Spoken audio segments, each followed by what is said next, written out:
सम्माननीय प्रधानमन्त्रीजीलाई कि मसँग बहुमत छ, यी आएका सबै सांसदहरू थप्पडी बजाउन आएका हुन् भनेर don't take us for granted. हामीलाई हेपेको कुरा यो स्वीकार्य हुँदैन, जे गरे पनि हुन्छ भन्ने ठानिएको छ। सम्माननीय प्रधानमन्त्रीजी, अब नयाँ ढङ्गले कुराहरूको सामना गर्न तयार हुनु होला। यो कुन दूरदर्शिता हो? अनि यसरी नै कानुन पास गराउँदै जाने, यसरी दूरदर्शिता नभएको कानुनहरू यो सदनबाट हामीलाई सांसदहरूलाई चाहिँ पास गराउन लगाइएर सांसद बाहिर जमेर यसको विरोध गर्नुभएको थियो। त्यो बेलामा गलत, अहिले सही हुन्छ। मसँग बहुमत छ, मैले जे ल्याए पनि पारित हुन्छ भन्ने लाग्छ। यो हामीलाई हेपेको, हामी हेपिने कि नहेपिने यो पटक देखाउनु पर्नेछ। मुलुकी फौजदारी संहिताको संशोधन मार्फत जघन्य अपराधमा संलग्नलाई जोगाउने गरी जुन प्रावधान ल्याएको छ, नेपाली कांग्रेसको तर्फबाट म प्रश्न भन्न चाहन्छु, राजनीतिक अपराधीकरण र अपराधको राजनीतिकीकरणको व्यवस्था हामीलाई स्वीकार्य छैन। कसको इशारामा ल्याइएको, कसको सेवा गर्न ल्याइएको हो? विदेशीको इशारामा तपाईँ जाति र धार्मिक युद्ध गराउन खोज्दै हुनुहुन्छ। नेपालको इतिहासमा पहिलोचोटि यति हदसे भइरहेछ। यति कमजोर सरकार नेपालमा मैले देखेको थिएन। छिमेकीले चन्द्रमामा यान पठाउँदा मेरो देशले खाडीमा जवान पठाउन बाध्य छ। चन्द्रयान अहिले माग्दिन, तर यस म्यानलाई जोगाउन लाग्दिन भन्ने हजुरको प्रतिबद्धताको कार्यान्वयन कहिले हुन्छ? भ्रष्टाचारमा पनि आफ्नो र अरूको भनेर हेर्ने हो भने हामीले खोजेको सुशासन चाहिँ कहिले आउँछ यो देशमा? नेताको छोरीले या प्रधानमन्त्रीको छोरीले कहाँबाट त्यो अधिकार पाउँछ हरेक मिटिङमा बस्नले? म प्रश्न गर्न चाहन्छु, हामी कस्ता व्यवस्था गर्छौँ? गणतन्त्रको खतरा छ भने यही केही सीमित 4-5 जना नेता र उसको परिवारको बच्चाहरूबाट छ कि जम्मै भ्रष्टाचारको जरो त्यही हुन्छ। गङ्गामाया अधिकारीलाई भेट्नु प्रधानमन्त्रीज्यूको कर्तव्य हो कि होइन? हामीले जितेमा जातीय राज्य उपलब्ध गराउनेछौँ भन्ने भनाइ संविधान विपरीत भएन? कतै यस्तो अभिव्यक्तिले जातीय द्वन्द्व बढाउने त होइन? मृतक नन्द प्रसादकी धर्मपत्नी गङ्गामाया अधिकारीको मागको सम्बोधन कहिले र कसरी गर्नुहुन्छ? नक्कली भुटानी शरणार्थीको फाइल खोलेर नेपाली कांग्रेसलाई साइजमा राख्नुभयो, ललिता निवास मार्फत समाजवादीलाई साइजमा राख्नुभयो, गौर हत्याकाण्ड मार्फत जसपालाई, अनि अब गिरी बन्धु मार्फत नेकपा एमालेलाई साइजमा राख्न ट्राई गर्दै हुनुहुन्छ। प्रधानमन्त्रीज्यूको आउँदो चीन भ्रमणका प्राथमिकता र एजेन्डा के हुन्? रोल्पालाई मुख्य आधार इलाका बनाएर 10 वर्षे सशस्त्र द्वन्द्वको सुरुवात गर्नुभएको सम्माननीय प्रधानमन्त्रीज्यू 3 पटक प्रधानमन्त्री हुँदा पनि रोल्पालीको जनजीवनमा परिवर्तन आउने गौरवका योजना दिन सक्नु भएन। सदस्य श्री गगन कुमार थापा। सम्माननीय सभामुख महोदय, एउटा भिन्न विषयबाट क्षमासहित सुरु गर्न चाहन्छु, किनकि जीवन रक्षाको सवाल छ। सुलभ चापागाई लगायत विद्यार्थी साथीहरू आमरण अनसन बसिराख्नु भएको छ। स्वास्थ्य तलमाथि भयो भने सरकारले यसको मूल्य चुकाउन सक्दैन, सरकारको यसमा हेक्का पुगोस्। कहिलेकाहीँ एकरूपता ल्याउनको लागि केही नेपाल ऐन संशोधन भनेर गणतन्त्र आइसकेपछि हामीले थुप्रै कानुनहरू एकैपटक संशोधन गर्न थाल्यौँ। 2074 सालको सरकारले, नेकपाको सरकारले यसको चरम दुरुपयोग गर्यो। यो नेपाल ट्रस्ट ऐन कानुन त्यहीँ छिराएर ल्याइएको हो। त्यो बेलामा हामीले संसदभित्र र माननीय कानुन मन्त्रीलाई म सम्झाउँछु, माननीय कानुन मन्त्रीले संसद बाहिर जमेर यसको विरोध गर्नुभएको थियो। त्यो बेलामा गलत, अहिले सही हुन्छ। यो विधिशास्त्रको मान्यताको खिलाफ हो। यस्तरी ऐन ल्याउनु भनेको हिजो पनि त्यो संसदलाई हेपेको हो, आज पनि संसदलाई हेपेको हो। किनकि संसदीय व्यवस्थामा सरकारलाई के लाग्छ भने मसँग बहुमत छ, मैले जे ल्याए पनि पारित हुन्छ भन्ने लाग्छ। यो हामीलाई हेपेको, हामी हेपिने कि नहेपिने यो पटक देखाउनु पर्नेछ। यो विधेयकमा मुलुकी फौजदारी संहिताको संशोधन मार्फत जघन्य अपराधमा संलग्नलाई जोगाउने गरी जुन प्रावधान ल्याएको छ, नेपाली कांग्रेसको तर्फबाट म प्रश्न भन्न चाहन्छु, राजनीतिक अपराधीकरण र अपराधको राजनीतिकीकरणको व्यवस्था हामीलाई स्वीकार्य छैन। र मान्य कानुन मन्त्रीले मेरो आग्रह पनि छ, 2074 पछि बनेको सरकारले लेखेको ड्राफ्ट हो यो, यसको भारी नबोक्नुहोस्, यसलाई बिसाउनुहोस्, यसलाई हटाउनुहोस्। वातावरण संरक्षण ऐनमा मन्त्रालयले स्वीकृत गर्ने EIA को प्रावधान मन्त्रालयले स्वीकृत गर्नुपर्छ। अहिले विभागबाट गर्ने भनेर ल्याइएको छ, मन्त्रालयले मान्दैन, यो वातावरणविदले मान्दैन। यो कसको इशारामा ल्याइएको, कसको सेवा गर्न ल्याइएको हो? EIA अन्तर्राष्ट्रिय दस्तावेज पनि हो यो, किनकि हामी जैविक महासन्धिको त्यसको पार्टी छौँ। यो नीतिगत दस्तावेज पनि हो। यो विभागले स्वीकृत गर्न मिल्छ? के को आधारमा ल्याइएको? राजस्व चुहावट ऐनमा हिजो जिल्ला अदालतबाट माथि अदालतमा ल्याइयो, आज माथिल्लो अदालतबाट तल्लो अदालतमा सारियो। वैदेशिक रोजगार बोर्डमा निमित्त कार्यकारीको अवधि अनन्तकालसम्म लम्ब्याउन मिल्ने गरिकन घुसाइएको छ। यो घुसाउने विधेयक हो। जुन जुन मन्त्रालयलाई जे गर्नुपर्ने छ त्यो साबिकको बाटोबाट आयो भने पारित हुँदैन, अनि यसरी घुसाउने। औषधि ऐनमा संशोधन गर्नको भनेर म आफै मन्त्री हुँदैको बेलादेखिको ड्राफ्ट तयार गरेर राखेको छ। त्यो कहिले अगाडि बढ्दैन। कोसिस गरियो, त्यस काम गर्दा गर्दै छोडेर आउनु पर्यो, पछाडि कहिले आएन। अहिले यो दुईटा प्रावधान यहाँ घुसाइएको छ। मेरो लङ लिस्ट छ, यस्तो यति प्रावधान छ, सबको तयारी गरेका छौँ। समितिमा भेटौँला, त्यहाँ जमेर यसमा लडौँला पनि। तर यति कुरा सम्माननीय सभाको महोदयमा फेरि अनुरोध गर्न चाहन्छु, यही ठाउँमा उभिएर भनेको थिएँ सम्माननीय प्रधानमन्त्रीजीलाई कि मसँग बहुमत छ, यी आएका सबै सांसदहरू थप्पडी बजाउन आएका हुन् भनेर don't take us for granted. हामीलाई हेपेको कुरा यो स्वीकार्य हुँदैन। यो विधेयकमाथि यति धेरै प्रश्नहरू छन् र यो विधेयक मात्र होइन, जसरी संसदलाई जुन ढङ्गले व्यवहार गरिएको छ, सांसदलाई जसरी व्यवहार गरिएको छ, जे गरे पनि हुन्छ भन्ने ठानिएको छ। सम्माननीय प्रधानमन्त्रीजी अब नयाँ ढङ्गले कुराहरूको सामना गर्न तयार हुनुहोला। धन्यवाद। मान्य सदस्य श्री शोभिता गौतम, त्यसपछि मान्य सदस्य श्री गगन कुमार थापा।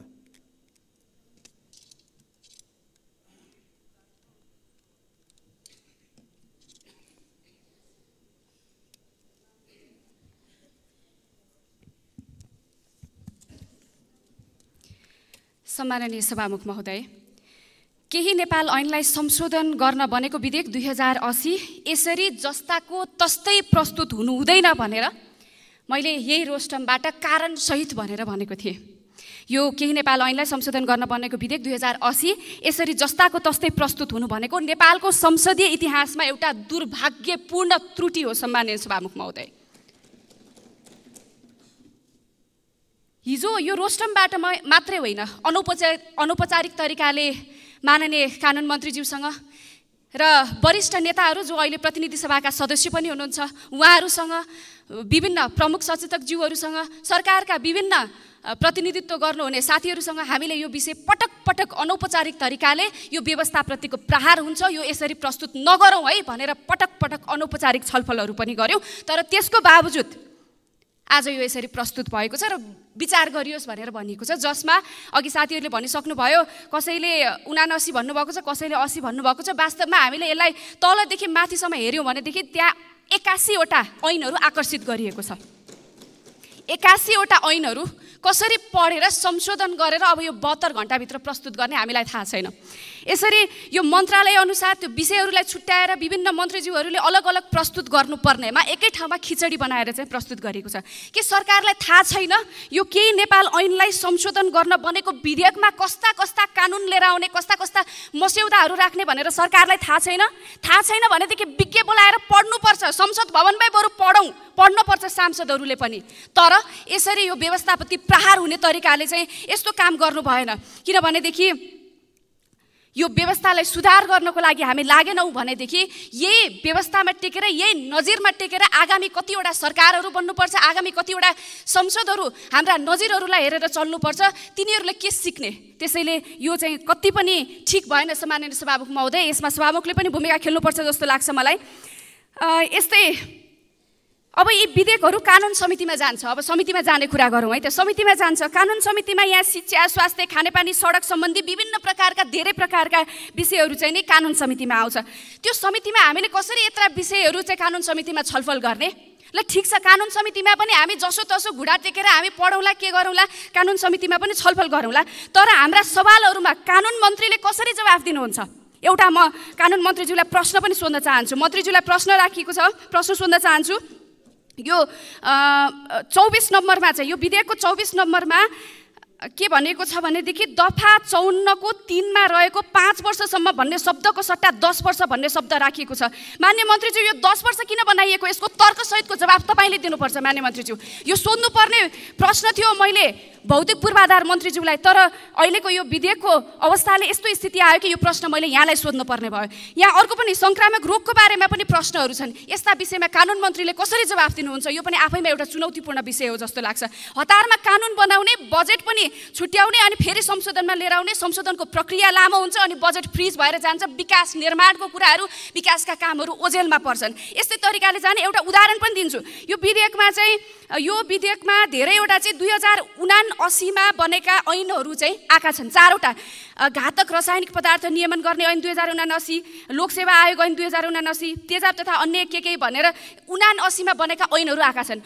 संसदमा कानुन कसरी बन्दो रहेछ? सकिहाले सम्माननीय सभामुख महोदय, संसदमा कानुन कसरी बन्दो रहेछ? 79 मा बनेको ऐन 80मा संशोधनमा लिएर आउनु पर्यो भने यो कुन दूरदर्शिता हो? अनि यसरी नै कानुन पास गराउँदै जाने, यसरी दूरदर्शिता नभएको कानुनहरू यो सदनबाट हामीलाई सांसदहरूलाई चाहिँ नि पास गराउन लगाइएर कानुनहरू बन्ने प्रक्रिया अगाडि बढ्दै गयो भने यो देशको भविष्य कहाँ पुग्छ? त्यसैले यो कति पनि ठिक भएन। धेरै विषयवस्तुहरू छन्, अब अन्य साथीहरूले पनि राख्नुहुन्छ, तर सकिन्छ भने सम्माननीय सभामुख महोदय यो विषयलाई कानुनसँग सम्बन्धित विषयवस्तुहरू मात्रै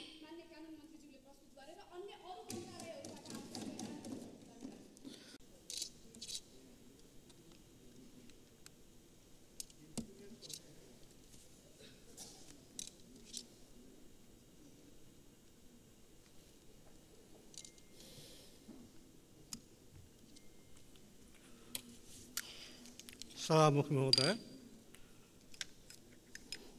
यो विधेयकमा अलिकति शीर्षक फेरा भए सरकारलाई साह्रै सजिलो हुन्थ्यो।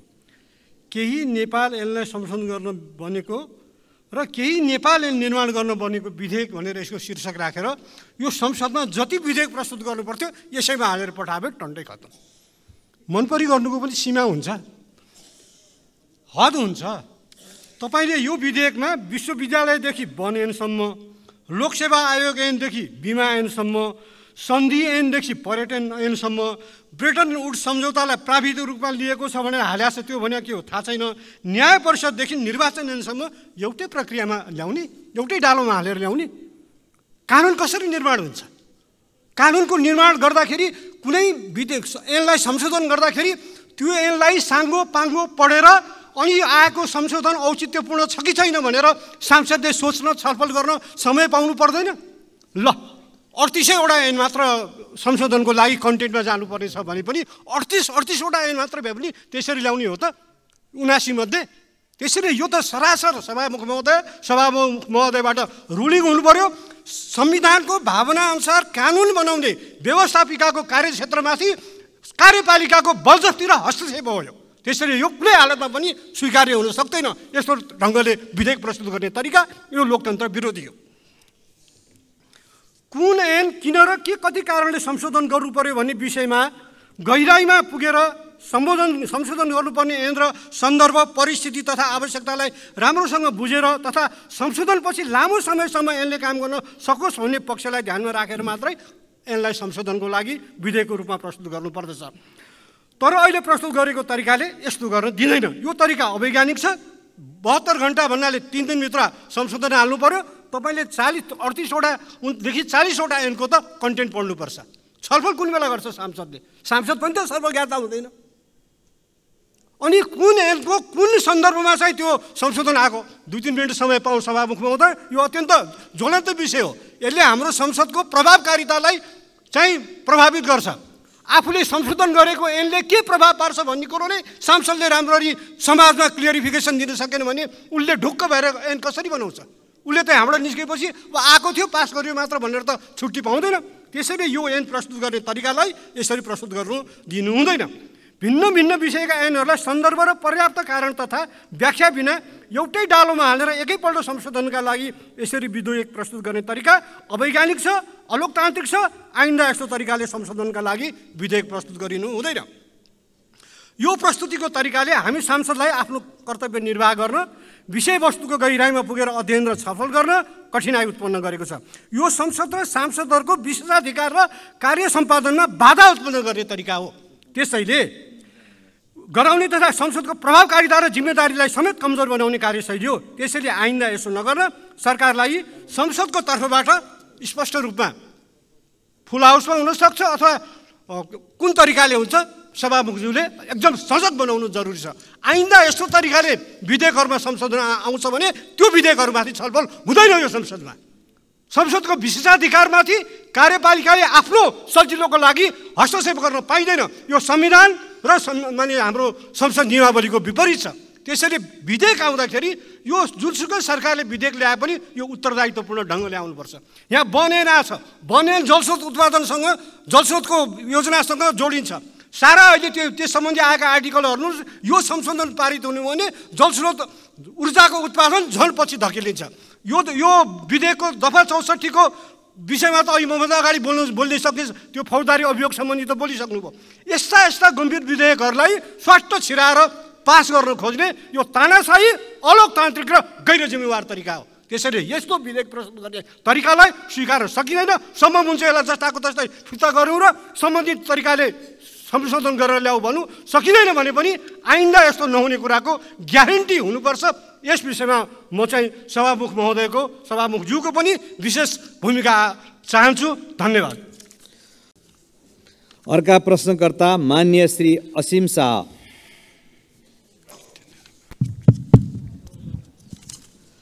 सम्मानीय सभामुख मार्फत सम्मानीय प्रधानमन्त्रीज्यूलाई प्रश्न सोध्न चाहन्छु।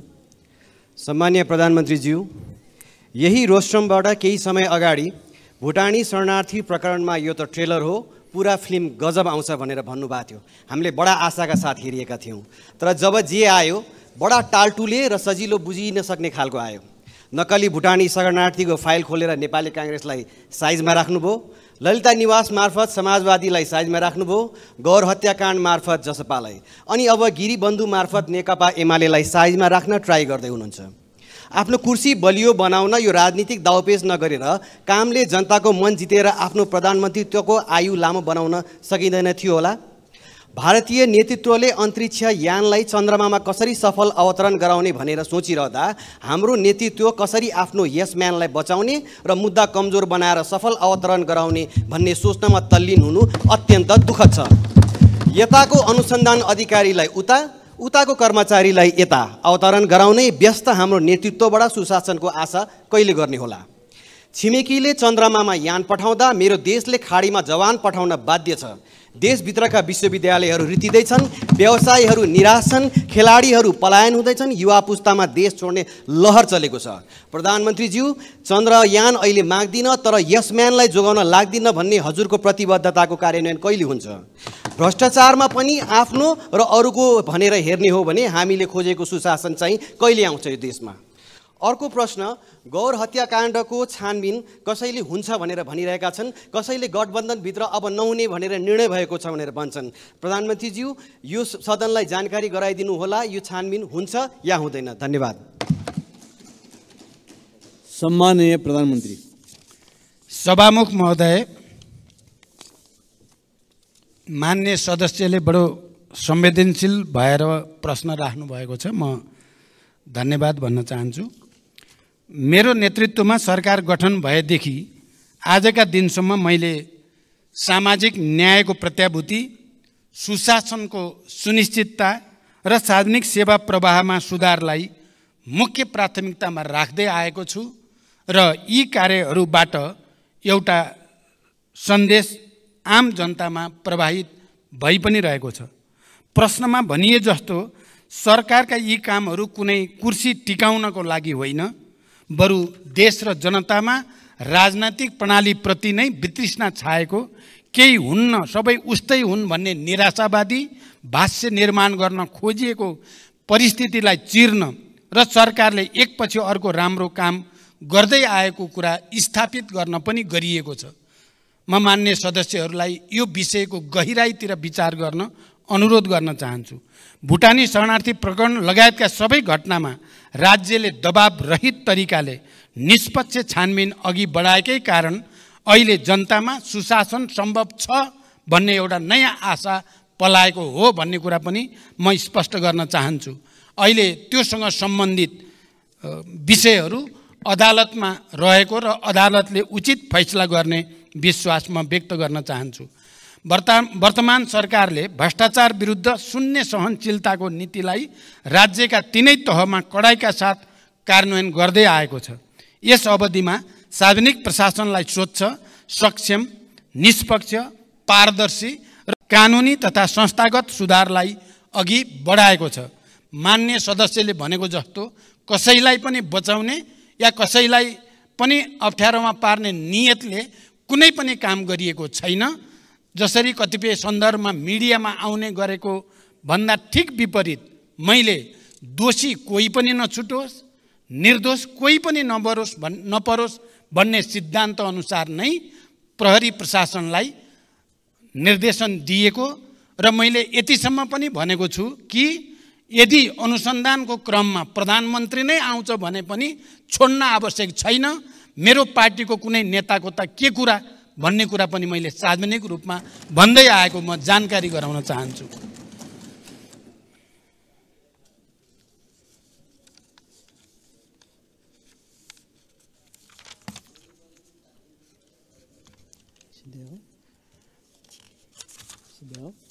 सबै किसिमका भ्रष्टाचारलाई तथ्य र प्रमाणको आधारमा अनुसन्धान छानबिन गरी दोषीलाई कानुनको दायरामा ल्याउन सरकार अहिले पनि उत्तिकै प्रतिबद्ध छ। भ्रष्टाचारको मामिलामा यो आफ्नो या यो पराए भनेर सरकारले कसैलाई विभेद गरेको छैन, गर्ने पनि छैन। कानुनी समानताको सिद्धान्तलाई सरकारले पूर्णतः आत्मसात गरेको छ, गरिरहनेछ। सभामुख महोदय, मान्य सदस्यहरूले राख्नुभएका सारगर्भित प्रश्नहरूका बारेमा संक्षिप्त रूपमा मैले सरकारको तर्फबाट प्रधानमन्त्रीको हैसियतले स्पष्ट पार्ने कोसिस गरेको छु। देशका र जनताका सामु कयौं चुनौतीहरू छन्। यिनको सार्थक र परिणाममुखी समाधानका लागि सबै राजनीतिक दलबीच साझा धारणा र राष्ट्रिय एकता जरुरी छ। विचार, मान्यता र सिद्धान्तमा अन्तर भए पनि राष्ट्रिय मुद्दा र राष्ट्रिय सवालहरूमा हाम्रो समान दृष्टिकोण र मान्यता हुनुपर्दछ र हामी सबै राष्ट्रिय मुद्दामा एकै ठाउँमा उभिनुपर्दछ भन्ने म ठान्दछु। त्यसो भए मात्र नेपाली जनताले चाहेको र खोजेको परिवर्तन ल्याउन सम्भव हुन्छ। सरकारले चालेका कदम र अघि बढाएका कार्यहरूले जनतामा सरकारप्रति आशा र भरोसा बढाउनुको साथै विकासप्रतिको एउटा नयाँ तत्परता पैदा गरेको छ। यस अवधिमा सार्वजनिक सेवा प्रवाहमा जनताले साबिकमा भोग्दै आएका झन्झट र शास्तिलाई उल्लेख्य मात्रामा कमी ल्याउन प्रश्नकर्ता मान्य श्री उदय शमशेर जवारालाई सम्माननीय प्रधानमन्त्रीसँग प्रश्न सोध्न अनुमति दिन्छु।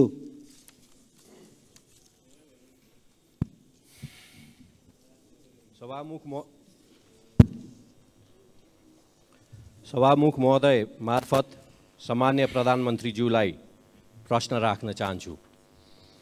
उपत्यका भित्र बढ्दो जनसङ्ख्यालाई व्यवस्थित गर्न रिङ रोड बाहिर नगरहरू र गाउँसम्म जोडिने सडक विस्तार गर्न नेपाल सरकारले मापदण्ड बनाई सडक विस्तार आयोजना बनाए तापनि आवश्यक बजेट विनियोजन नहुँदा वैकल्पिक सडक र नयाँ बस्ती विकासमा समस्या परेको छ। साथै उपत्यकाको 35% भूगोल ओकटेने ललितपुर क्षेत्र नम्बर 1 लाई जोड्ने 3वटा सडकलाई मुआब्जा र विस्तारको लागि बजेट विनियोजन नगरी विधेयक गरिएको छ। यी वैकल्पिक सडक र नयाँ बस्ती विकासलाई आवश्यक बजेट व्यवस्थापन गर्न सरकारको योजना के छ? यति बेला आर्थिक इन्डिकेटर्सहरू सकारात्मकै छन्, भुक्तानी सन्तुलन पनि राम्रै छ, तर अर्थतन्त्र अवरुद्ध अवस्थामा छ। वैदेशिक लगानी र सहयोग बढ्न सकेको छैन। यस्तो अवस्थामा आन्तरिक लगानी बढाउनुतर्फ सरकारको प्राथमिकता हुनुपर्ने हो, त्यो पनि हुन सकेको छैन। एकातिर बैंक वित्तीय संस्थामा पैसा थुप्रिएको छ, तर साना तथा मझौले उद्योगहरू ऋण नपाएर गुनासो गरिरहेका छन्। अर्थव्यवस्थाको असन्तुलनलाई सम्बोधन गर्न सरकारको के तयारी छ? र अन्तिममा साथै प्रधानमन्त्रीज्यूको आउँदो चीन भ्रमणका प्राथमिकता र एजेन्डा के हुन्? धन्यवाद। अब सम्माननीय प्रधानमन्त्री श्री पुष्पकमल दाहाल प्रचण्डलाई उक्त प्रश्नको जवाफ दिन अनुमति दिन्छु।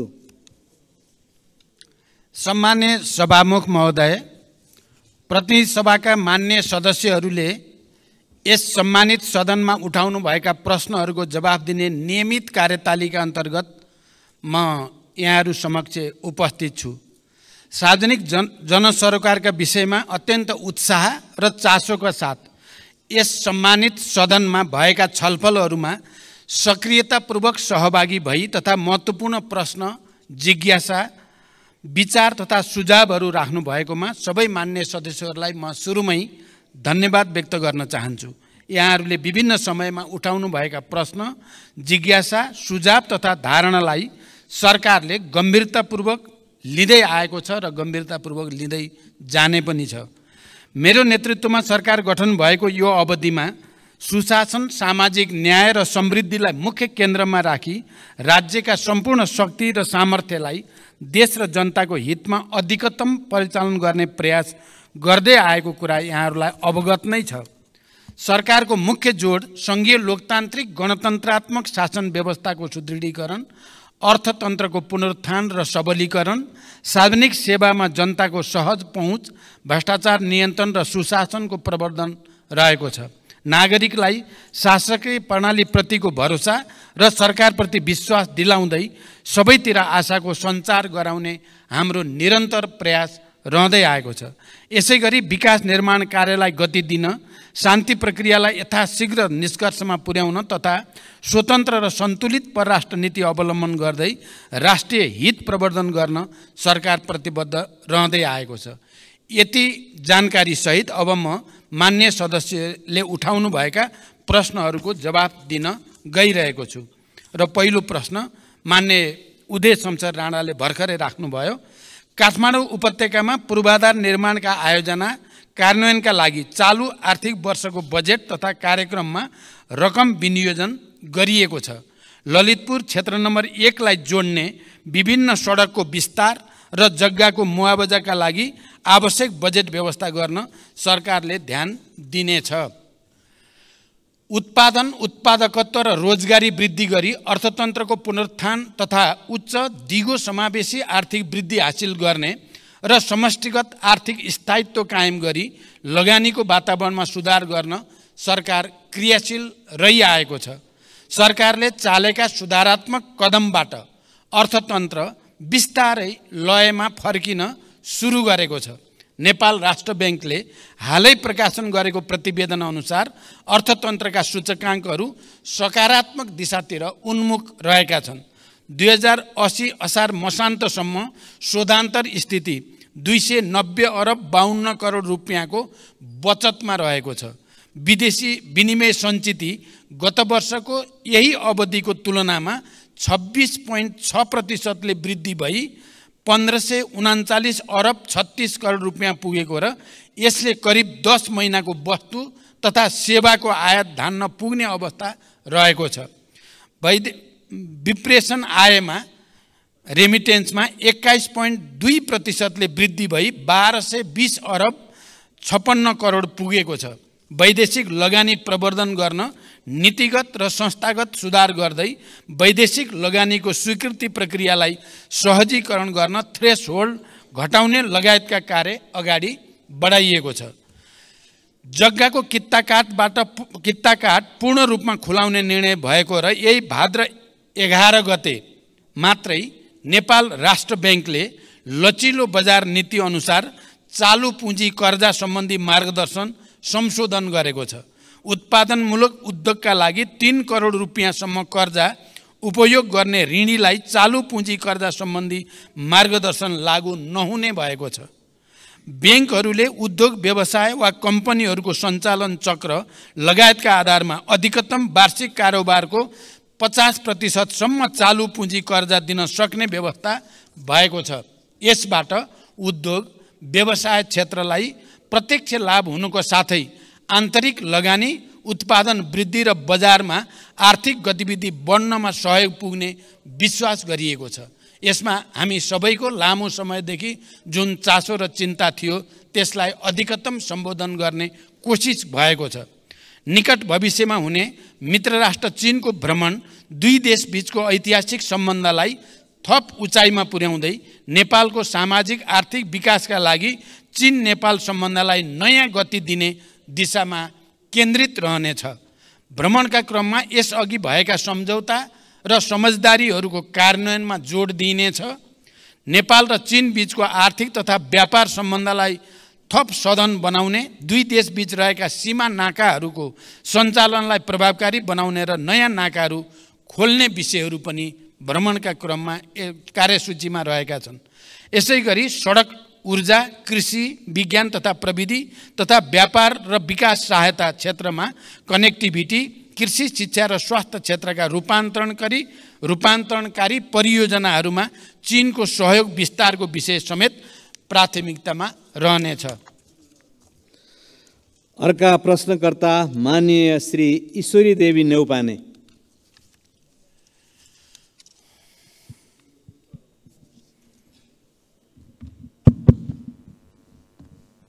सम्मान्य सभामुखज्यू मार्फत सम्मान्य प्रधानमन्त्रीजीलाई मेरो 3 प्रश्न। नम्बर 1, सम्मान्य प्रधानमन्त्रीज्यू, शासन विधि र पद्धतिको हो कि व्यक्तिको? विधि र पद्धतिको हो भने व्यक्ति परिवर्तनले खासै असर नराख्नुपर्ने हो, तर हाम्रोमा विधि पद्धति अवलम्बन भन्दा मन्त्री या कर्मचारी परिवर्तन गरेर नै शासन सुशासन ल्याउन देखाउन खोजेको जस्तो देखिन्छ।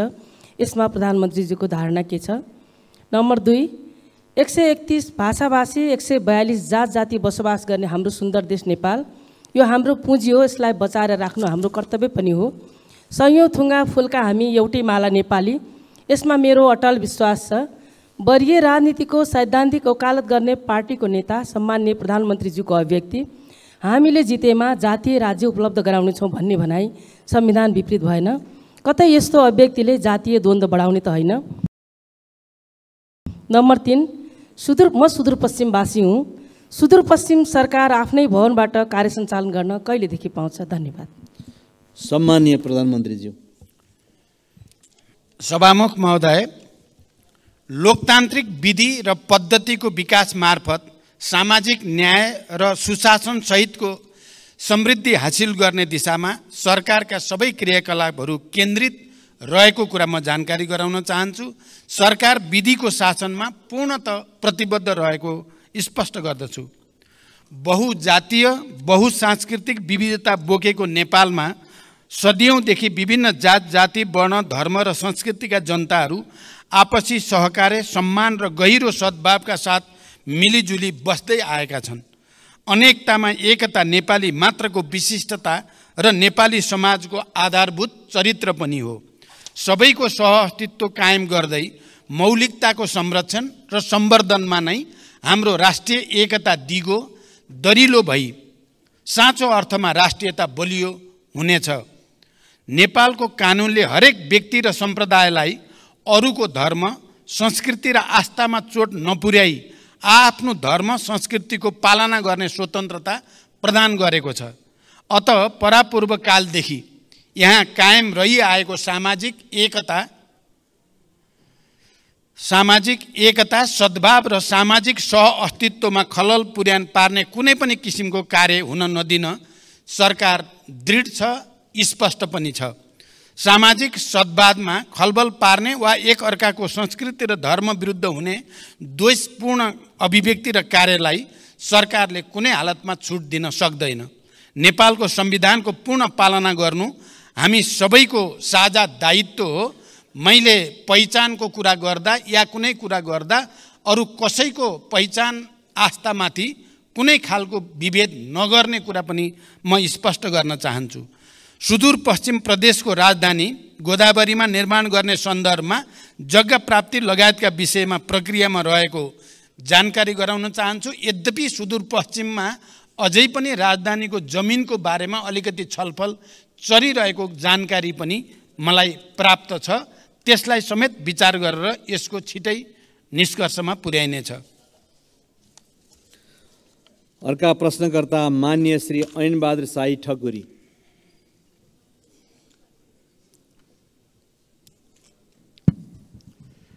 सम्माननीय सभामुख महोदय मार्फत सम्माननीय प्रधानमन्त्रीज्यूलाई मेरो प्रश्न यस प्रकार छन्। सम्माननीय प्रधानमन्त्रीको आसन्न चीन भ्रमणमा नेपालका उत्तरी सीमासँग जोडिएका नाकाहरू खोल्ने एजेन्डामा मुगुको नाक्चा लाग्न छ कि छैन? यदि छैन भने एजेन्डामा समावेश गरियोस्। यो नाका खुलेमा मुगु लगायत समग्र कर्णाली प्रदेशको आर्थिक समृद्धिमा महत्त्वपूर्ण टेवा पुग्नेछ भन्ने विश्वास लिएको छु। दोस्रो प्रश्न छ, आर्थिक समृद्धिको महत्त्वपूर्ण क्षेत्र कर्णाली प्रदेशको राहरा लगायतका पर्यटकीय स्थानहरूमा पर्यटकीय पूर्वाधारहरू लगायतका विभिन्न समस्या हुँदा पर्यटकहरूको आगमनमा कमी आएको छ, यसमा सरकारको के योजना छ? र अर्को प्रश्न छ, कर्णाली राजमार्ग अन्तर्गतको नागमा गमगढी कालोपत्रे र गमगढी नाक्चा लाग्न सडक निर्माणलाई सरकारले कस्तो प्राथमिकतामा राखेको छ र यो कहिलेसम्म निर्माण सम्पन्न गर्ने लक्ष्य रहेको छ? धन्यवाद। सम्माननीय प्रधानमन्त्रीजी। सम्माननीय सभामुख महोदय, मेरो आसन्न चीन भ्रमणको क्रममा चीन र नेपाल बीच नयाँ व्यापारिक नाका खोल्ने विषयमा समेत छलफल हुने कुरा करिब निश्चित भएको छ। त्यस सन्दर्भमा मुगुको नाक्चे लाग्ना जो मलाई धेरै पहिलेदेखि त्यसको बारेमा स्थानीय जनसमुदाय र जनप्रतिनिधिले कुरा राख्दै पनि आउनु भएको छ, त्यो विषय पनि मैले त्यहाँ कुरा उठाउने र त्यसबारेमा एउटा निष्कर्ष लिने मेरो कोसिस हुनेछ। पर्यटनको विकासका लागि आवश्यक पूर्वाधार निर्माणका कार्य सरकारको उच्च प्राथमिकतामा छन्। रारा लगायतका पर्यटकीय स्थलको विकासका लागि सङ्घीय स्रोतबाट सञ्चालन हुने कार्यक्रमका अतिरिक्त प्रदेश तथा स्थानीय तहबाट समेत आफ्ना कार्यक्षेत्रभित्र रही पूर्वाधार निर्माण तथा पर्यटन प्रवर्धनका कार्यहरू सञ्चालनमा रहेको जानकारी गराउन चाहन्छु। नागमा गमगढी र गमगढी नाक्चे लाग्ना सडकलाई उच्च प्राथमिकतामा राख्दै हाल विभिन्न खण्डहरूमा कार्य भइरहेको जानकारी म यो सम्मानित सदनलाई गराउन चाहन्छु। हाल नागमा गमगढी 6.5 किलोमिटर, कालोपत्रे र 8 किलोमिटर ग्राभेल स्तरमा स्तरोन्नति गर्ने गरी निर्माण कार्य भइरहेको छ। त्यसै गरी गमगढी नाक्चे लाग्नामा 12 किलोमिटर निर्माण कार्य पनि अगाडि बढिरहेको छ। अर्का प्रश्नकर्ता मान्य श्री ऋषिकेश पोखरेल।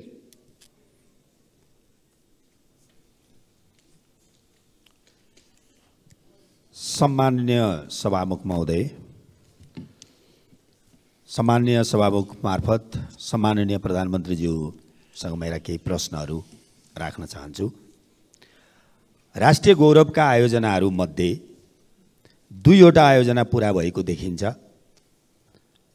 5वटा आयोजनाहरूको काम 75% सकियो भन्ने सुनिन्छ। बाँकी 17वटाको अवस्था के हो र कहिले पुरा हुन्छ? दोस्रो प्रश्न, प्रविधि, सिप र ज्ञान बिना दैनिक 2500 युवा विदेशिँदै छन्। प्रविधि र उद्यमशीलता विकास गरी प्रौद्योगिक शिक्षा दिने उद्देश्यका साथ स्थापनाको लक्ष्य लिएको मदन भण्डारी प्रौद्योगिक विश्वविद्यालयका लागि अघिल्लो सरकारले पूर्वाधार निर्माण तथा विकास समिति गठन गरेको थियो। 7 करोड बजेट पनि छुट्याएको थियो। राष्ट्रिय महत्त्वको यो आयोजना आज कहाँ छ र कहिले पुरा हुन्छ? धन्यवाद। सम्माननीय प्रधानमन्त्रीज्यू। सम्मान्य सभामुख महोदय, राष्ट्रिय गौरवका आयोजनालाई समयमै सम्पन्न गर्न पर्याप्त बजेट सुनिश्चित गरिनुको साथै नियमित अनुगमन पनि भइरहेको छ। म स्वयंले प्रधानमन्त्रीको हैसियतमा प्रधानमन्त्री कार्यालयमा रहेको एक्सन रुमबाट नियमित तवरमा कार्यतालिका बनाएर कार्य प्रगतिको जानकारी लिई कार्य सम्पादनका लागि आवश्यक निर्देशन दिँदै आएको छु। राष्ट्रिय गौरवका आयोजनामध्ये 2वटा सम्पन्न भएका, 14वटाको प्रगति 80% भन्दा माथि रहेको, 5वटाको प्रगति 50 देखि 80% सम्म रहेको र 2टाको प्रगति 50% रहेको स्थिति छ।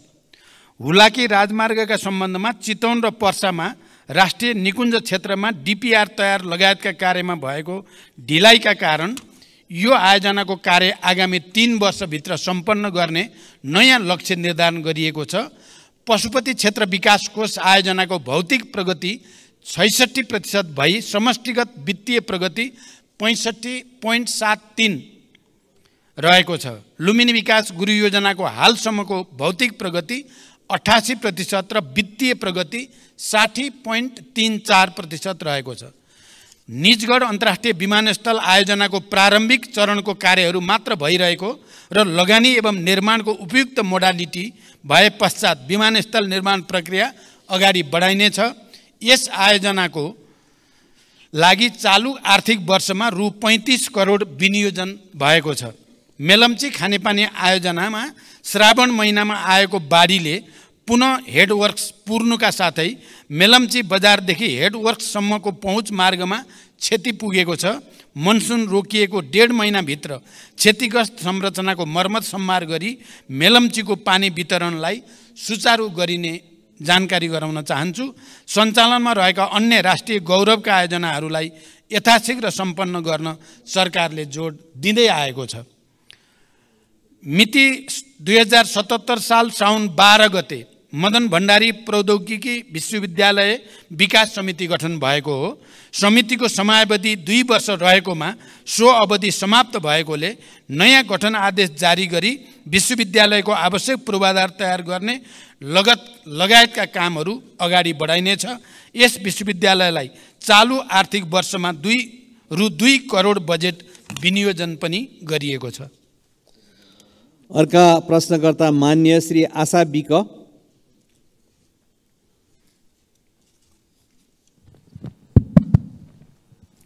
सम्माननीय सभामुख मार्फत मेरो प्रधानमन्त्रीलाई प्रश्न, यो प्रश्न गर्दै गर्दा मलाई अलिकति दुःख पनि लागेको छ। राज्यले 2063 साल जेठ 21 गते छुवाछुत मुक्त राष्ट्र घोषणा गर्यो। छुवाछुतलाई गैर कानुनी भने तापनि अहिलेसम्म जघन्य जातीय विभेद घटनाहरू भइरहेका छन्। सरकारले छुवाछुत उन्मूलन गर्ने जस्ता कदम चालिरहेको छ। सरकारले दलितहरूको न्यूनतम मानवाधिकार रक्षा गर्न के पहल गरिरहेको छ? जातीय विभेदका घटनाहरू प्रहरी प्रशासनले संवेदनशीलताका साथ उजुरी दर्ता नलिएको अवस्था छ। सरकारले यस्ता घटना न्यूनीकरण गर्नका लागि के योजना ल्याउँछ? मेरो प्रश्न। र अर्को चाहिँ मेरो प्रश्न, बाँकेको बैजनाथ गाउँपालिका वार्ड नम्बर 3 मा सरकारले 2071 साल वैशाख 25 गते 9 बस्तामा औद्योगिक करिडोर क्षेत्र घोषणा गर्यो। बस्तीको बीचमा सरकारले औद्योगिक क्षेत्र घोषणा गर्दा त्यहाँ रहेका 390 घरधुरीमा जनताहरूको घरमा 338 बिघा भित्र जनताहरूको घर परेको छ। 100 बिघा जमिन त्यहाँ रहेका स्थानीयका नाममा ल्याउनु पर्नेमा स्थानीय जनताको माग रहेको छ। 2028 सालदेखि बसोबास गरिरहेका जनतालाई लाल पूर्जा दिनुपर्ने र सोही ठाउँमा बस्ती व्यवस्थापन गर्न सरकारले के भूमिका खेल्नेछ? र स्थानीय सरकारले त्यस क्षेत्रमा सडक, बत्ती, विद्यालय, मठ मन्दिर लगायतका संरचनाहरू बनाएको छ। त्यो बस्तीलाई सोही ठाउँमा सरकारले कहिलेसम्म व्यवस्थापन गर्छ? र मेरो अर्को प्रश्न, बाँकेको खजुरा गाउँपालिका वार्ड नम्बर 6 मा 2036 सालदेखि गिजेरा बस्ती बसिरहेको छ। सरकारले पटक पटक त्यस बस्तीलाई लाल पूर्जा दिने भनेर मौखिक प्रतिबद्धता जनाए पनि हालसम्म त्यहाँ रहेका जनताले लाल पूर्जा पाएका छैनन्। गिजेरा बस्ती सरकारको ऐलानी जग्गा र टन्डनको चिनी मिल रहेको क्षेत्रमा बसोबास गरिरहेका छन्। सरकारले बत्ती, पानी, विद्यालय लगायतका संरचना त्यहाँ पनि सबै ठाउँमा जनतालाई उपलब्ध गराएको छ। त्यस क्षेत्रका जनतालाई लाल पूर्जा कहिलेसम्म वितरण गर्छ सरकारले? र अर्को मेरो प्रश्न छ, सङ्घीय गणतन्त्र घोषणा भएको अवस्थामा सुदूरपश्चिम प्रदेशको राजधानी बन्छ वा बन्दैन? के यही हो गणतन्त्र? बन्ने भए कहाँ बन्छ? प्रदेश सभाबाट घोषणा भएको गोदावरी राजधानी बन्छ कि बन्दैन? बन्ने भए कहिलेसम्म बन्छ? किन घोषणा गरेको हिजो तपाईँहरूको पार्टी र एमाले पार्टीको संयुक्त घोषणा गर्दै आजसम्म किन मौन? जनता जान्न चाहन्छ। धन्यवाद। सम्माननीय प्रधानमन्त्रीज्यू। सम्माननीय सभामुख महोदय, मान्य सदस्यले सोधेका प्रश्नहरू उत्तरभन्दा पनि लामो जस्तो लाग्यो। तैपनि म संक्षिप्तमा उत्तर दिने कोसिस गर्छु। नेपालको संविधानले छुवाछुत तथा भेदभाव विरुद्धको हकलाई मौलिक हकको रूपमा सुनिश्चित गरेको छ। जातका आधारमा गरिने छुवाछुत तथा भेदभाव जन्य कार्यलाई गम्भीर सामाजिक अपराधको रूपमा लिँदै कानुन बमोजिम दण्डनीय हुने र त्यस्तो कार्यबाट पीडित व्यक्तिलाई कानुन बमोजिम क्षतिपूर्ति पाउने हकको प्रत्याभूति पनि गरिएको छ। सरकार यो मौलिक हकको पूर्ण कार्यान्वयनको लागि प्रतिबद्ध रहेको छ। यद्यपि मौलिक हकहरूको कार्यान्वयनका लागि सबै तहबाट अझै घनीभूत प्रयास पनि आवश्यक छ। यो समस्या देशको एउटा लामो सांस्कृतिक समस्या पनि भएको हुनाले यसको समाधानको निम्ति कानुनलाई प्रभावकारी कार्यान्वयनको निम्ति पनि सबै क्षेत्रको सहयोग अनिवार्य छ। जातीय विभेदका घटनामा प्रहरी प्रशासनले संवेदनशीलताका साथ उजुरी नलिएको भन्ने कुरामा सरकारको गम्भीर ध्यानाकर्षण भएको छ। यस्ता घटनाको छानबिन गरी दोषीलाई कारबाही गरिने र यस्ता घटना आगामी दिनमा हुन नदिन सरकारको गम्भीर ध्यान रहेको जानकारी गराउन चाहन्छु। दोस्रो, बाँकी जिल्लाको साबिक नौबस्ता क्षेत्रको 525 बिघा जमिन बिघामा औद्योगिक क्षेत्र घोषणा भइसकेको र त्यहाँ बसोबास गर्दै आएका स्थानीयवासीहरूको उचित व्यवस्थापन लगायतका समस्या समाधानका लागि सम्बन्धित स्थानीय प्रशासन लगायत विभिन्न निकायबाट पहल भइरहेको छ। उक्त क्षेत्रका प्रभावित जनसमुदायहरूको समस्यालाई व्यवस्थापन गरी औद्योगिक क्षेत्रको विकास कार्य अगाडि बढाइने जानकारी गराउन चाहन्छु। यस सम्बन्धी समस्या समाधान गर्न भूमि व्यवस्था, सहकारी तथा गरिबी निवारण मन्त्रीको संयोजकत्वमा समिति गठन गरेको र समितिले काम अगाडि बढाइरहेको जानकारी पनि गराउन चाहन्छु।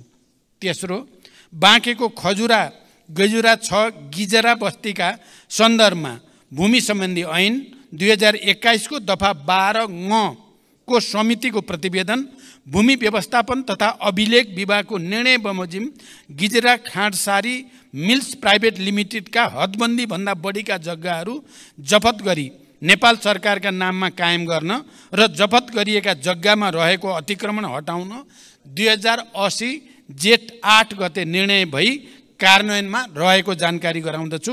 उक्त क्षेत्रमा बसोबास गर्दै आएका भूमिहीनलाई जग्गा उपलब्ध गराउन भूमि समस्या समाधान आयोगले कार्य अगाडि बढाइरहेको जानकारी पनि म गराउन चाहन्छु। सुदूरपश्चिम प्रदेशको राजधानी गोदावरीमा निर्माण गर्ने सन्दर्भमा जग्गा प्राप्ति लगायतका विषय प्रक्रियामा रहेको जानकारी मैले अघि नै गराइसकेको छु। यस सम्बन्धी उठेका छलफल बहसलाई पनि मध्यनजर गरिएको जानकारी पनि मैले गराइसकेको छु। अर्का प्रश्नकर्ता मान्य श्री उर्मिला माझी।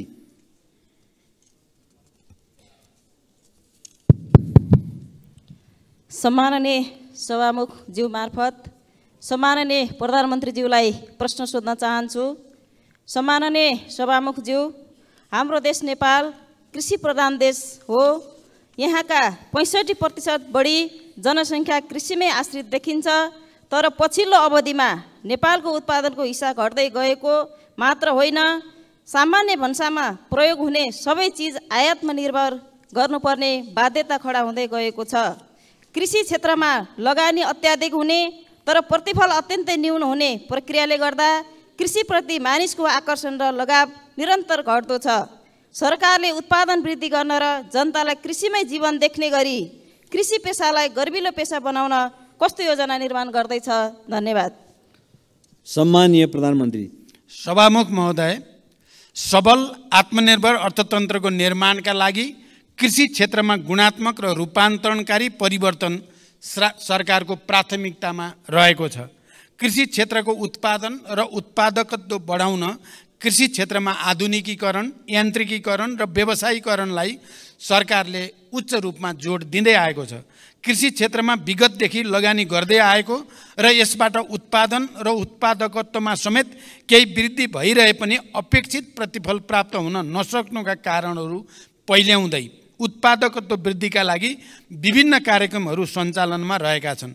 सरकारले प्रधानमन्त्री कृषि आधुनिकीकरण परियोजना लगायत प्रदेश र स्थानीय तह मार्फत उल्लेख्य रकम विनियोजन गरी कृषि क्षेत्रमा पर्याप्त साधन स्रोत परिचालन गर्ने नीति लिएको छ।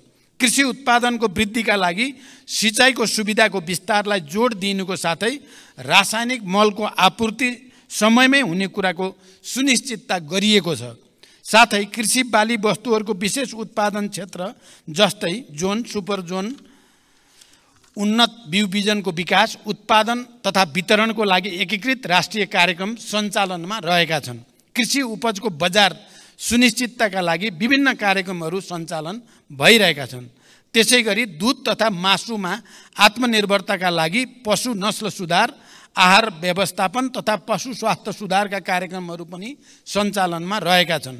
बाँझो जमिनमा कृषि प्रवर्धन कार्यक्रम फलफुल क्षेत्र विकास तथा ग्रामीण कृषि उद्यम विकासका कार्यक्रमहरू सञ्चालनमा रहेका छन्।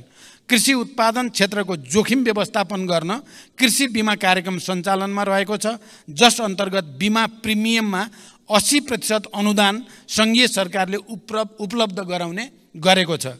कृषि क्षेत्रमा लगानी बढाउन सहुलियत दरमा कृषि कर्जाको विस्तार तथा दायरा बढाउँदै पनि लगिएको छ। उत्पादित कृषि वस्तुहरूको बजारको सुनिश्चितताका लागि धान, गहुँ, उखु लगायतका बालीको न्यूनतम समर्थन मूल्य निर्धारण गर्ने लगायतका कार्यक्रमहरू पनि सञ्चालनमा रहेका छन्। कृषि पेसालाई सम्मानजनक र मर्यादित बनाउन कृषकहरूलाई नियमित तवरमा पुरस्कृत गर्ने कार्यक्रमहरू जस्तै राष्ट्रपति कृषक पुरस्कार कार्यक्रम सञ्चालनमा रहेका छन्। कृषि पेसालाई दिगो, दरिलो र गर्बिलो बनाउन सरकार प्रतिबद्ध छ, तर अहिलेसम्म जे जति भएको छ त्यसबाट सन्तुष्ट हुने स्थिति भने पक्कै पनि छैन। त्यसकारण कृषि क्षेत्रमा व्यापक सुधार गर्न र उत्पादन र उत्पादकत्व वृद्धि गर्न हामी आफैले सञ्चालन गरेका कार्यक्रमहरूको प्रभावकारिताका साथै यसपटक म भारत भ्रमणमा रहँदा अलि भारतीय नेतृत्वसँग, खास गरी प्रधानमन्त्री मोदीजीसँग कृषिमा सहकार्य गरेर उत्पादकत्व वृद्धि कसरी गर्न सकिन्छ र प्राकृतिक खेती प्रणाली बडो नयाँ टेक्नोलोजीको साथ सञ्चालन गर्ने बारेमा सहकार्य गर्ने निधो पनि भएको छ र हामी त्यो प्रक्रिया अगाडि बढाउँदैछौँ।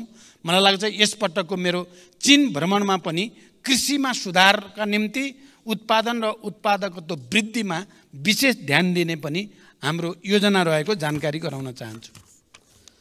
अर्का प्रश्नकर्ता मान्य श्री एकनाथ ढकाल। सम्माननीय सभामुख महोदय, विस्तृत शान्ति सम्झौताको 2 हस्ताक्षरकर्तामध्ये सम्माननीय प्रधानमन्त्रीज्यू एक हुनुहुन्छ। शान्ति तथा पुनर्निर्माण मन्त्रालयको एउटा मन्त्रीको रूपमा जिम्मेवारी पनि सम्हालिसकेको व्यक्तिको हैसियतले म आज शान्ति प्रक्रियासँग सम्बन्धित प्रश्न सम्माननीय सभामुख महोदय मार्फत सम्माननीय प्रधानमन्त्रीज्यूलाई गर्न चाहन्छु। छोराको हत्यारालाई कारबाहीको माग गर्दै 330 दिन आमरण अनसनमा बसेका गोर्खाका नन्दप्रसाद अधिकारीको अनसनमै 2071 असोज 6 गते निधन भयो। न्यायको लागि जीवन आहुति दिने अधिकारीलाई शहीद घोषणा गर्नुपर्नेमा विगत 9 वर्षदेखि उनको पार्थिव शरीर अस्पतालमै सडेको छ। मृतक नन्दप्रसादकी धर्मपत्नी गङ्गमाया अधिकारी अहिलेसम्म पनि बेहाल अवस्थामा सत्य र न्यायको प्रतीक्षामा छिन्। सरकारको नीति तथा कार्यक्रमको 176 बुँदामा शान्ति प्रक्रिया र सङ्क्रमणकालीन न्याय सम्बन्धी बाँकी काम 2 वर्षमा सम्पन्न गर्ने उल्लेख छ। सम्माननीय प्रधानमन्त्रीज्यूलाई मेरो प्रश्न यो छ कि धर्मपत्नी गङ्गमाया अधिकारीको मागको सम्बोधन कहिले र कसरी गर्नुहुन्छ? वर्षौँदेखि न्यायको लागि भनेर शान्तिपूर्ण अनसनमा बसेकी गङ्गमाया अधिकारीलाई भेट्नु प्रधानमन्त्रीज्यूको कर्तव्य हो कि होइन? कहिले उहाँलाई भेट गर्न जानुहुन्छ? शान्ति प्रक्रिया कहिले टुङ्गिन्छ? धन्यवाद। सम्माननीय प्रधानमन्त्री। सभामुख महोदय, मैले अघि पनि भनिसकेको छु, यो सरकार विधिको शासनमा पूर्णतः प्रतिबद्ध रहेको छ। जनताको स्वतन्त्रता, समानता, सहअस्तित्व र मानव अधिकारको रक्षाको लागि सरकार निरन्तर प्रतिबद्ध छ। सरकारले अदालतको निर्णयको सदैव सम्मान गर्दै कार्यान्वयनमा तदारुकताका साथ पहल गर्दै पनि आएको छ। नेपालको संविधानको धारा 276 राष्ट्रपतिले कुनै न्यायिक वा अर्धन्यायिक निकाय वा प्रशासकीय पदाधिकारी वा निकायले गरेको सजायलाई कानुन बमोजिम माफी, मुल्तवी, परिवर्तन वा कम गर्न सक्ने संवैधानिक व्यवस्था रहेको कुरा जानकारीमै छ हामी सबैलाई। संविधानको उक्त व्यवस्था र मुलुकी फौजदारी कार्यविधि संहिता 2074 मा समेत रहेको व्यवस्था बमोजिम रेशम चौधरीले गृह मन्त्रालय मार्फत सम्मान्य राष्ट्रपतिज्यूलाई सम्बोधन गरी निवेदन दिनुभएकोमा महान्यायाधिवक्ताको कार्यालयको राय समेतका आधारमा प्रचलित कानुन बमोजिम नै नेपाल सरकार मन्त्री परिषदबाट गणतन्त्र दिवस 2080 का अवसरमा निजलाई माफी गर्नका लागि सिफारिस गरिएको तथ्य म प्रश्न गर्न चाहन्छु। द्वन्द्वकालीन घटनालाई न्यायिक सम्बोधन गर्ने गरी सङ्क्रमणकालीन न्याय सम्पादनका लागि बेपत्ता पारिएका व्यक्तिको छानबिन तथा सत्य निरूपण तथा मेलमिलाप आयोग गठन भएको र सङ्क्रमणकालीन न्याय यथाशीघ्र सम्पादन गर्न नेपाल सरकार प्रतिबद्ध रहेको छ। सङ्क्रमणकालीन न्याय सम्बन्धी सङ्घीय सदनमा दर्ता भएको विधेयक पारित भएसँगै सङ्क्रमणकालीन न्यायका मुद्दाहरू सम्बोधन हुने कुरामा नेपाल सरकार विश्वस्त रहेको छ। प्रचलित कानुनी व्यवस्थाको अधीनमा रही नेपाल सरकार तथा अन्तर्गतका निकायबाट गङ्गामाया अधिकारीलाई मानवीय सेवा प्रदान र संरक्षणका कार्य भइ नै रहेका छन्। अस्पतालको विवरण अनुसार निजको स्वास्थ्य अवस्था सामान्य नै रहेको र उपचारका लागि सरकारले रु 37,47,000 उपलब्ध गराएको कुरा पनि म यहाँ जानकारी गराउन चाहन्छु। अर्का प्रश्नकर्ता मान्य श्री आसमा कुमारी चौधरी।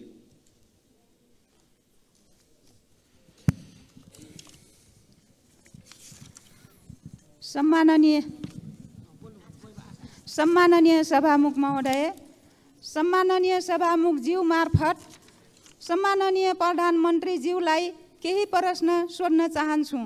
नम्बर 1, आँखा पाक्ने रोग वडा पालिका जिल्ला हुँदै देशैभरि फैलिएको छ। धेरै पालिकामा विद्यालयहरू बन्द गरिएका छन्। त्यसबाट अत्याधिक बालबालिका प्रभावित भएका छन्। स्वास्थ्य मन्त्रालय र प्रधानमन्त्रीज्यू स्वयं यसको निराकरणको लागि के गर्दै हुनुहुन्छ? नम्बर 2, नेपालले आर्थिक वर्ष 2079-80 मा भारतलाई 10 अर्ब 45 करोड रुपैयाँको बिजुली बिक्री गरेको छ। उक्त वर्ष 19 अर्ब 44 करोड रुपैयाँको बिजुली किनेको छ। सरकारले किन ठान्दैछ डोबर आपूर्ति भइरहेछ भन्न किन डराउँछ? त्यही बिजुली हामीले किन्दा महँगो र बेच्दा सस्तो किन? धन्यवाद। सम्माननीय प्रधानमन्त्री। सभामुख महोदय, देशका विभिन्न भागमा आँखा पाक्ने एक्युट भाइरल कन्जक्टिभाइटिस संक्रामक रोग नियन्त्रण गर्न स्वास्थ्य तथा जनसङ्ख्या मन्त्रालयले देशभरका अस्पतालबाट अभियान सञ्चालन गरिरहेको छ। समुदाय स्तरमा जनचेतना वृद्धि गर्न प्रचार प्रसारका कार्यहरूका साथै सङ्क्रमितहरूलाई सहज रूपमा औषधि उपचारको व्यवस्था मिलाइएको छ।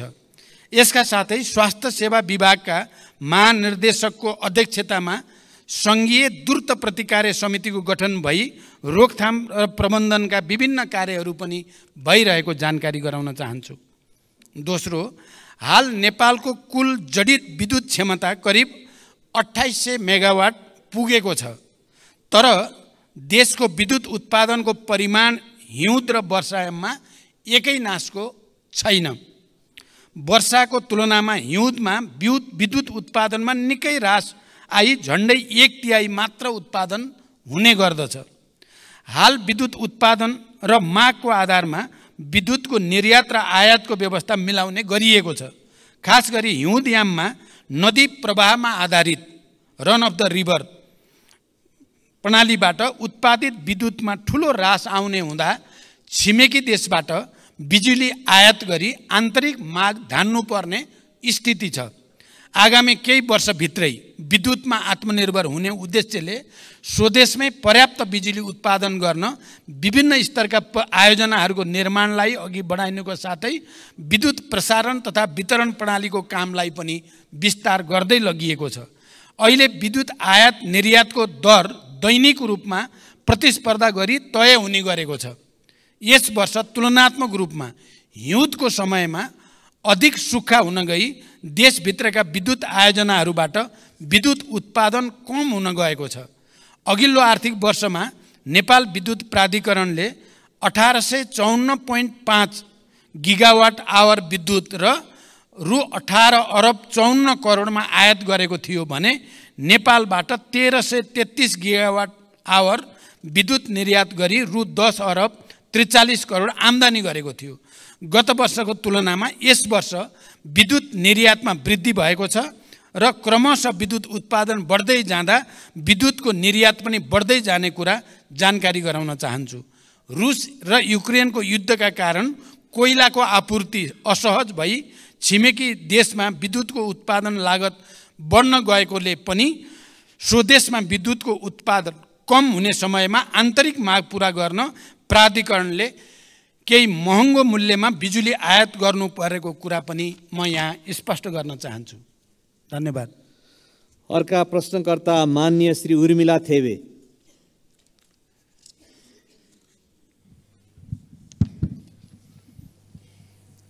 सम्माननीय सभामुखज्यू मार्फत सम्माननीय प्रधानमन्त्रीज्यूलाई केही प्रश्न सोध्न चाहन्छु। प्रश्न 3 वटा छन्।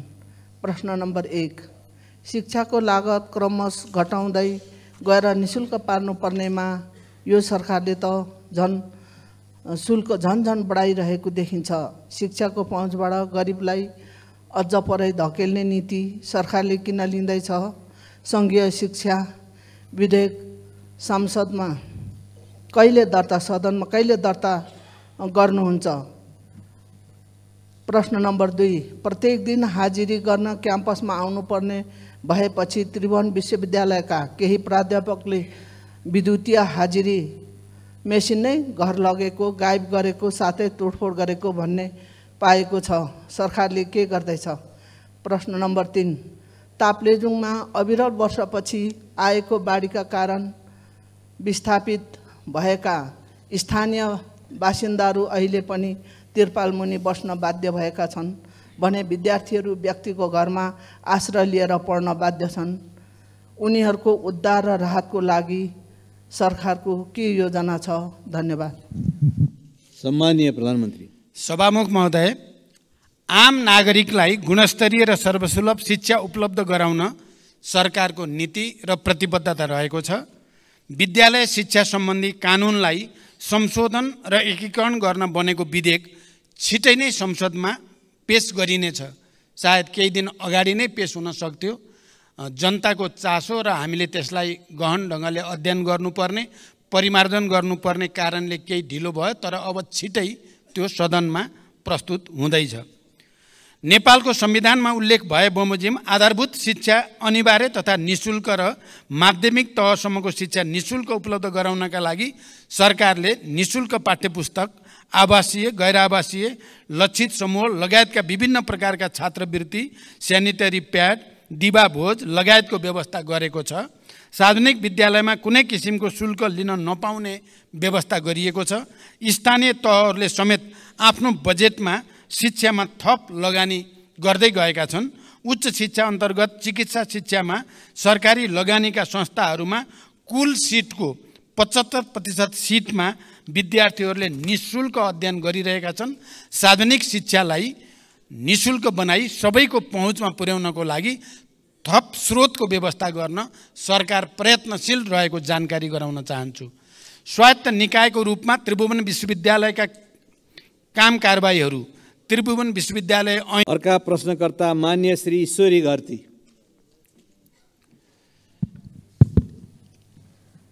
सम्मान्य सभामुख महोदय मार्फत सम्मान्य प्रधानमन्त्रीज्यूलाई केही प्रश्न सोध्न चाहन्छु।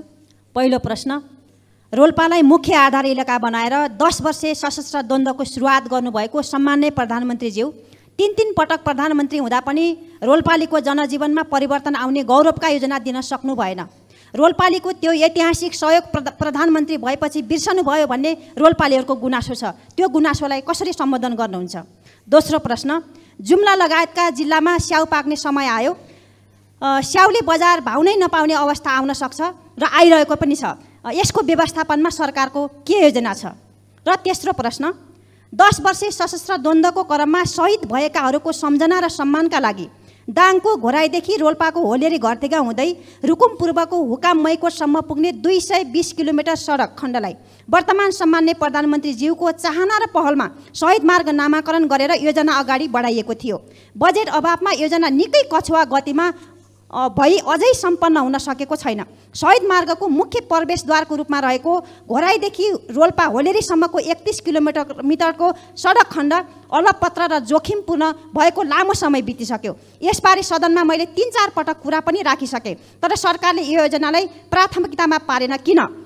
रोल्पाको रुन्टीगढी गाउँपालिकाभित्र अहिले 4वटा चुनढुङ्गा खानी सञ्चालनमा छन् भने थप 4वटा खानी दर्ता भएर सञ्चालनको प्रक्रियामा छन्। हाल 200 भन्दा बढी टिप्पर सञ्चालनमा छन् भने पुरानो र नयाँ गरी 8वटा चुनढुङ्गा खानी सञ्चालनमा आउँदा दिनमा कम्तीमा 500 देखि 700 सम्म टिप्परहरू घोराई होलेरीको यही शहीद मार्ग भएर सञ्चालनमा आउनेछन्, जसले गर्दा उक्त सडकमा अन्य गाडीहरू सञ्चालनमा आउन निकै बाधा पर्ने र हाल परिरहेको पनि जानकारी गराउँछु। त्यसैले सो क्षेत्रमा वैकल्पिक औद्योगिक मार्ग बनाउने र घोराई होलेरीको 31 किलोमिटर सडकलाई कालोपत्रे गर्दै शहीद मार्ग योजना समयमै सम्पन्न गर्न सरकारको के योजना छ? धन्यवाद। सम्माननीय प्रधानमन्त्री। सभामुख महोदय, नेपालको राजनैतिक आन्दोलनमा रोल्पा जिल्लाको विशिष्ट र ऐतिहासिक योगदान रहेको कुरामा कसैको विमति हुने छैन। इतिहासका हरेक कालखण्डमा रोल्पाली जनताको वीरता र साहसको उच्च प्रशंसा हुनेछ भन्ने मेरो विश्वास छ। विकास र जनताको जीवनस्तरमा रूपान्तरणका लागि विगतदेखि नै उच्च प्राथमिकता सरकारले दिँदै आएको छ। मानव विकासमा पछाडि रहेका कर्णाली प्रदेश, सुदूरपश्चिम प्रदेश, मध्य प्रदेश, रोल्पा, रुकुम लगायतका जिल्ला तथा क्षेत्रलाई विकासको मूल प्रवाहमा ल्याउन र ती क्षेत्रमा पूर्वाधारका संरचनाको विकासका लागि सरकारले प्राथमिकताका साथ कार्यक्रमहरू सञ्चालन गरिरहेको जानकारी गराउन चाहन्छु।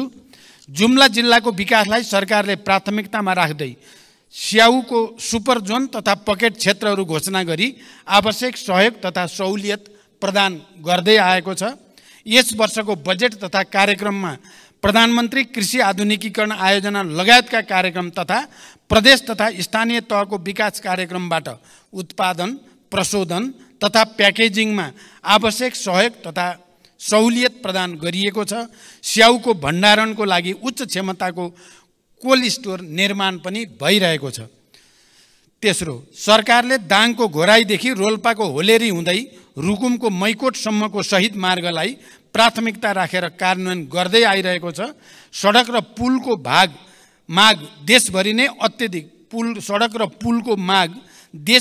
अत्यधिक हुने गरेको थुप्रै सडक योजनाहरू